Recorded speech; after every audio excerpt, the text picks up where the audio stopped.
Welcome to the Snark Tank. This is where we discuss things that don't get much attention in the nonprofit conversation, and usually they're things that piss me off. The member of the board of directors said to me, "You're pretty cold-blooded about running our organization like a business, aren't you?" Damn right.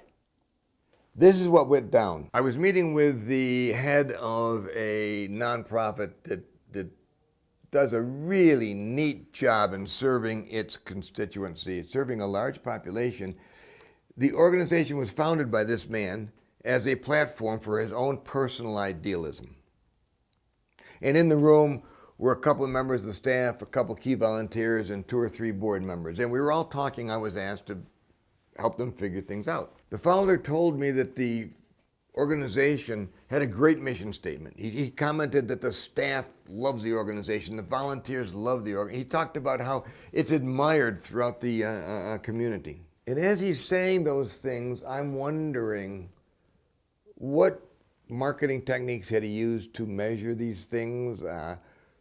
How well publicized was that mission statement that everybody loves? I was not cynical about it, but I was maybe skeptical because I was hearing his dreams with no reference to reality. One board member figured out what I was thinking, and she said, "You're pretty cold-blooded about running this place like a business, aren't you?" So let me say to you what I said to her. But now I was in their offices, so I was a lot more gentle than I have to be today. This is what I believe. If you can't run your nonprofit in a business-like manner, get out of the nonprofit's field. If you are indifferent to budgeting, if you can't read a balance sheet or a profit and loss statement, an operating statement, or if you think performance reviews for your colleagues are unimportant, get out. If you believe that idealism is the key to success, if you believe that society has an obligation to support you because you do good work, get out. If you believe mission, if you believe your organization's mission is more important than its sustainability, get out.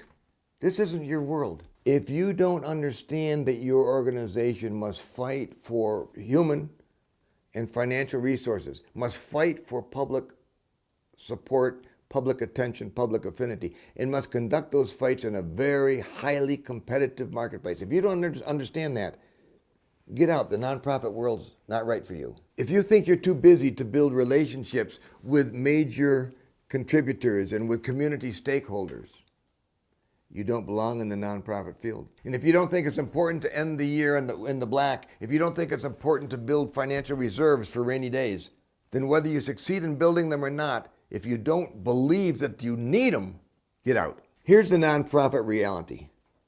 The United States cut a deal for the nonprofit sector. It said, you don't have to pay taxes, and people can contribute to you, and their contributions are tax exempt.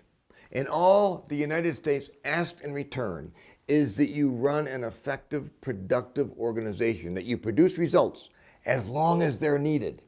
And if you can't think that way, if you think that idealism and good intentions overwhelm all of the realities of running like a business, then you are in the wrong sector. You should move aside and let someone who will come in and operate like a business handle the nonprofit. There are basic techniques and systems and values that allow for-profit businesses to operate.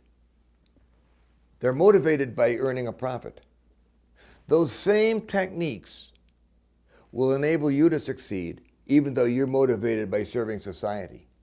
But if you don't use those techniques, if you ignore them because you're in the nonprofit world and you don't need them, you're too pure, as I've been told so many times over the years by nonprofit practitioners, if you think you're too pure to use the techniques from the world of business, then you're really doing your nonprofit a disservice. There will never be a time in your career when nonprofit idealism can trump the business reality. Remember, you're in the Snark Tank now. That means that I started the conversation, you can finish it. Just use the little comment box below and let me know what you think. I sure don't mind if you disagree, but I sure will mind if you're passive and don't comment.